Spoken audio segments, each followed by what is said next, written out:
وذكر فإن الذكرى تنفع المؤمنين. Assalamu alaikum. May Allah subhanahu wa ta'ala make me better than what everyone thinks of me and forgive what you don't know about me. This was one of the most difficult decisions I made. Just to give you an idea, you had another competitor. And it was actually Dallas Valley Ranch to join Sheikh Omar Sulaiman and Yasser Burjaz. Yeah, so it was really tough one. But I have to say, I did million istikhara, I think 1,000,001. But definitely the 6 months I was here, and I'm again not praising anyone, but I'm just sharing reality. I have to say the first one who's really pulled my leg was Sister Atiyya, actually. She's not here with us today. And then Sheikh Mustafa in his very diplomatic way. First thing I said, no, I can't do this. I'm very busy. And then the very busy, well, let's try it anyway. But the last one is actually, I have to say, is after Allah subhanahu wa ta'ala, is Brother Ahmed Sidqi. I know him very well, actually. It was one of the reasons I moved to Irvine, plus my family. But it's when this is what I said. I said, if you show me a vision and you commit to this vision, I'm staying. Because you don't want to come just to teach, right? I can go and teach everywhere. Some of you know, I was last week in Malaysia. Next week I'm going to Europe. But what is the vision of this masjid? What do you want to see? This is what I asked them. Where do you see yourself in 10 years? Don't talk about the people who come for salah. These people, we learn from them. I'm talking about the people out there, or the people who are, one day here, one day there. And I had a 7 o'clock meeting with him for 1 hour and a half, and all papers and everything. And after I left, because before the meeting, I have made a decision to move to Dallas, and he felt it. But afterward, and I said, you know what, if you have a vision and you're committed, and I know the community, and again, especially the woman, I know you're very interested. You definitely impressed me on the Tuesday program. So the thing I want to appeal to everyone is 2 things. Number one, definitely support this. The only problem in ICOI, you know what? And I haven't seen it in any other masajid, is a space. You have no issue of people coming. Literally, when I come, especially between Maghrib and Isha, I was like, I really have to say, excuse me to come. So you have no problem with people coming. You have no problem with people loving this masjid. I wasn't here in Ramadan, but everybody was telling me what the only issue we have is a space, and a space limit. We would not have closed it to 500 people if we had a space. So do this for the future. And we shared 10 years ago, where were we? We have no idea what is going to happen another 10 years unless we become proactive. And proactive is we need a space, and we don't need a bigger masajid. We need bigger community centers. We need to make Islam lovable to the youth. We need people to learn their deen properly and be proud of it. And you can't do this unless you have the space and the people who teach. So may Allah subhanahu wa ta'ala make me worthy, and may Allah subhanahu wa ta'ala use me and don't replace me, Ya Rabbi Ameen. So the question Sheikh Mustafa threw on me, right, was this actually. So who says yes and who says no? Let's take a vote. Who says yes, gender can be changed? Let's take the sisters first. Yes, no, at all? How about the brothers? Yes, no, okay, how about I don't know? I don't know is also an answer. Imam Malik used to say, Man qala la a'lam faqad afta. The person who says, I don't know, gave the right answer. So let's take you, I tried not to be technical, but in case you find this. Okay, so what is this? Can there be more than 2 genders? Who do we ask? Exactly. Why? No. Because he is the only creator. Allahu khaliqu kulli shay. Allah created everything. Everything. Look around you, look down, look up, look to the right, look to the left, look to everybody. Everything in this room. There's only one creator. And this, I'm sure you have heard this so many times. When you go buy any new appliances or a new phone, what do? You go to the manual. Why? Why? We know. No, because he made it. I don't say they created. I only use the word creation for Allah. Right? So Allah created us. Right? So he knows, right? Any doubt? What did he say? Here you go. يا أيها الناس إنا خلقناكم من ذكر وأنثى.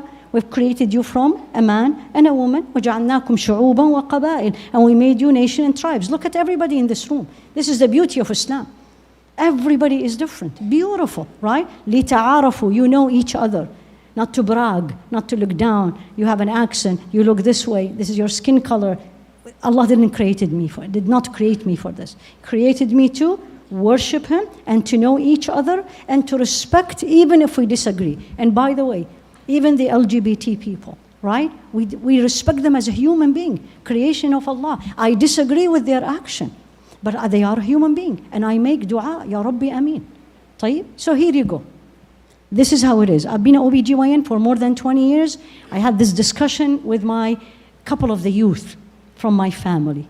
And they insisted that the people who have this LGBT, they were born like that. And that's one of the arguments you all have to know about, especially to the youth. And this is my answer, simple words. I've been OBGYN for more than 20 years. I don't know how many I delivered, thousands. And I said to them, by Allah, I have not delivered but a boy or a girl, with very few exceptions. I've done thousands of surgeries inside the woman's abdomen, and I have not seen other than uterus and ovary. One. Second, do you all believe Allah is just? I want to hear it here. Do you have any doubt? And walillah alhamd, that's what they answered me. And I said, fine. So Allah created me with the green eyes. Is it fair He punished me because I have green eyes?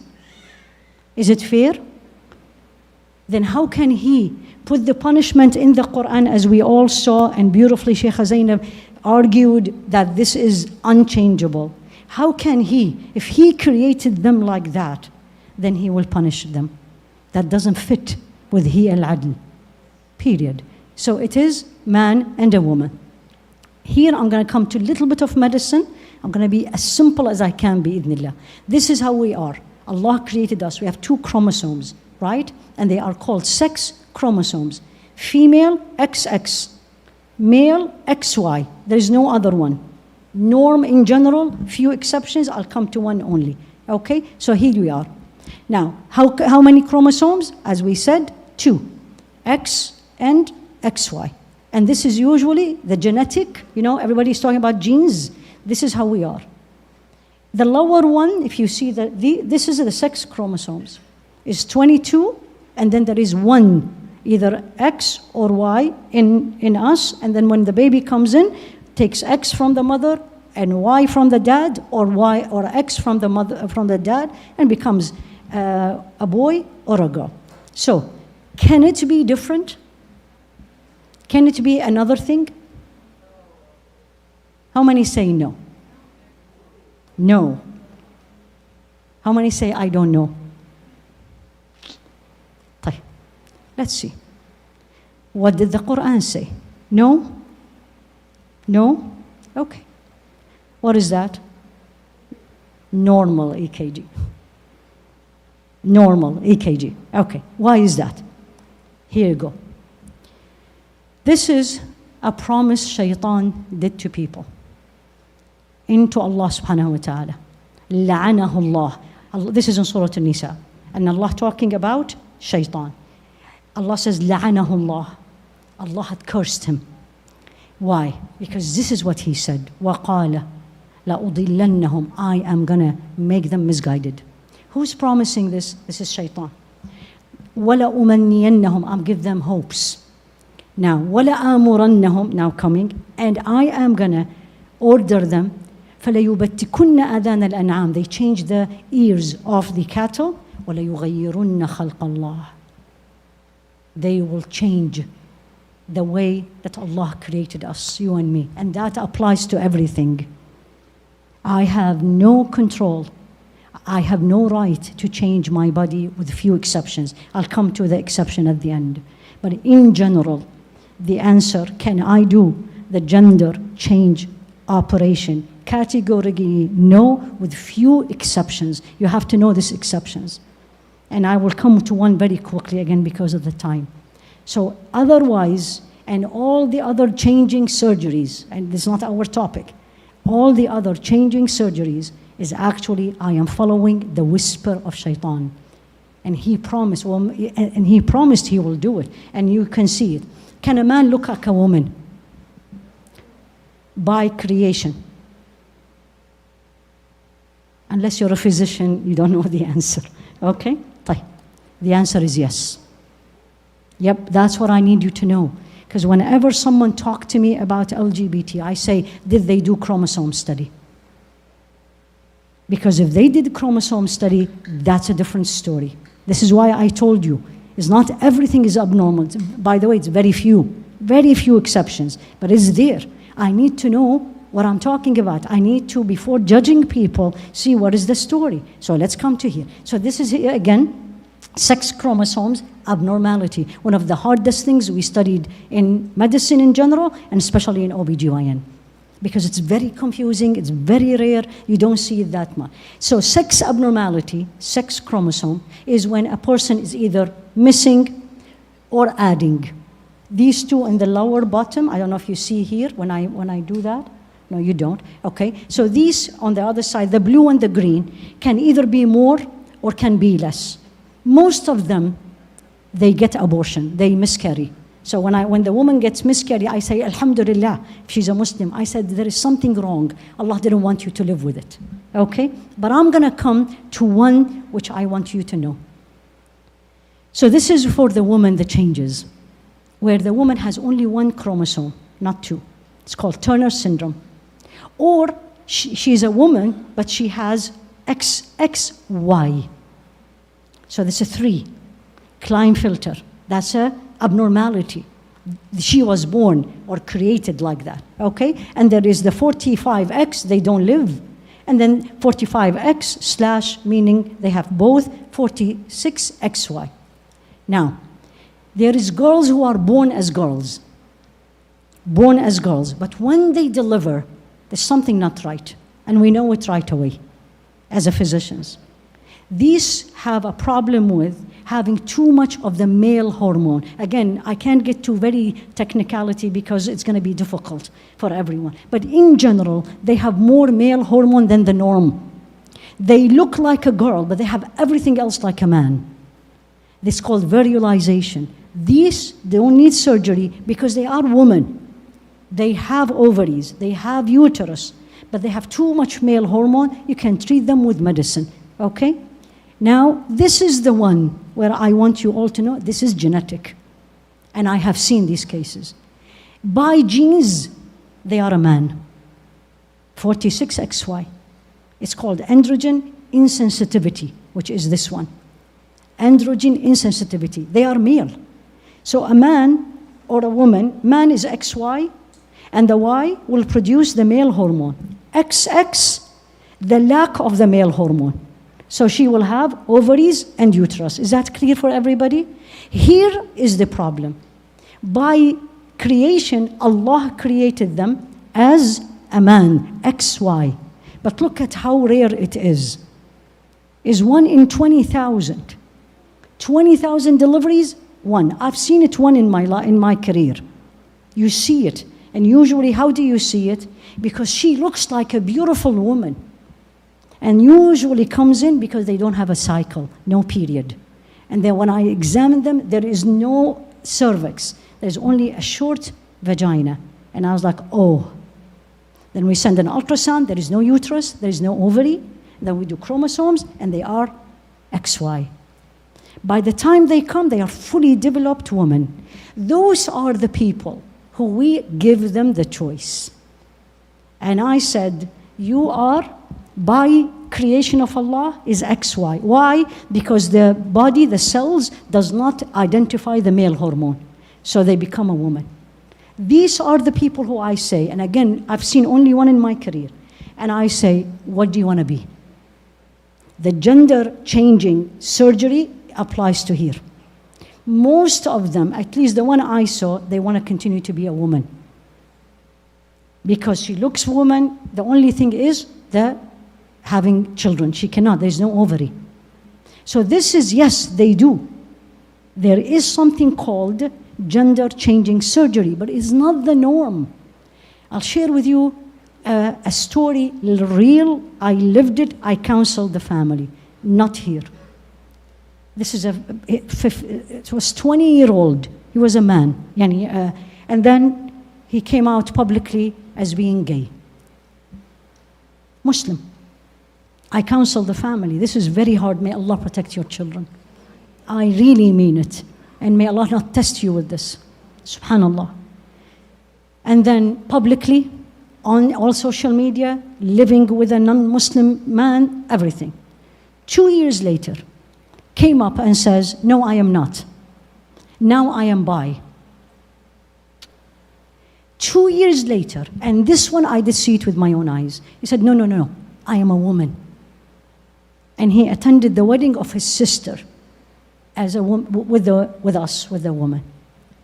The message from this story, because I counseled the mother. And I said, what did you see? Was there any signs? Because this is not creation. Every 2 years I change. She said at age 15, and this is to parents, this may sound not easy, but if your child come at the teenage age and tell you, I have these feelings, don't brush it. Because that's what it is. He came to her at this age. And you know how we say, it is not my children. Because that needs a long list of treatment. And I'm not talking about gender-changing surgery. I'm talking about other things. And again, and I'm sure Sheikh Mustafa will talk about it, the feelings can be there. Can be. How many of us, you're fasting? Some of us are fasting today. Don't you have a feeling now to go and drink water? Yes, but do you act on it? No. Why? Because I'm fasting. So the feelings in there, it is possible. Don't brush it. Don't say it's haram to feel. No. اللهم هذا قدري مما هذا قدري مما أملك فلا تؤاخذني بما لا أملك. الرسول عليه الصلاة والسلام, when he was told that you love Sayyidah Aisha too much, the woman, the other wives, came to Salama and he said, go to Rasul alayhi salatu wasalam and said, be fair with the daughter of As-Siddiq. He loved her. So he made this statement. Says, Ya Allah, this is what I can do publicly to be fair, but don't take me accountable for my feelings. He loved her. That's feelings. So when the person comes to you with the feeling, she or he, don't brush it because you lost the opportunity. You lost the opportunity to counsel, to talk, to change, and dua and all this. So this is exactly what happened. And then now I have no idea what is the final, where are we right now? It's very sad. But most of the time there is other issues than just the gender and the feeling. And this is, again, it's a very complicated thing. So I will end up, because there's only 3, with this dua. And I mean it for everybody. Allahumma arina al-haqqa haqqan warzuqna ittiba'ah. Wa arina al-batila batila warzuqna ijtinabah. Ya Allah, show us truth as truth. And help us to follow it. Because sometimes we know what is right, but we don't, for whatever the reason. وَأَرِنَا الْبَاطِلَ بَاطِلًا. Same thing. And show us falsehood as falsehood. And also help us to stay away from it. Because sometimes, not most of the times, and I will end up with here, batil, falsehood, is beautiful, is easy.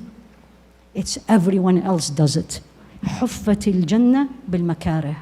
As a Rasul alayhi salatu wasalam, when he saw Jannah, he told Sayyidina Jibreel, I can't, the meaning, I'm just rephrasing, can't believe nobody doesn't want to go to Jannah. And he said, look at it. It is surrounded by everything we don't like or want or difficult. And then he saw the hellfire, and he said, who wants to go there? And Sayyidina Jibreel said, see.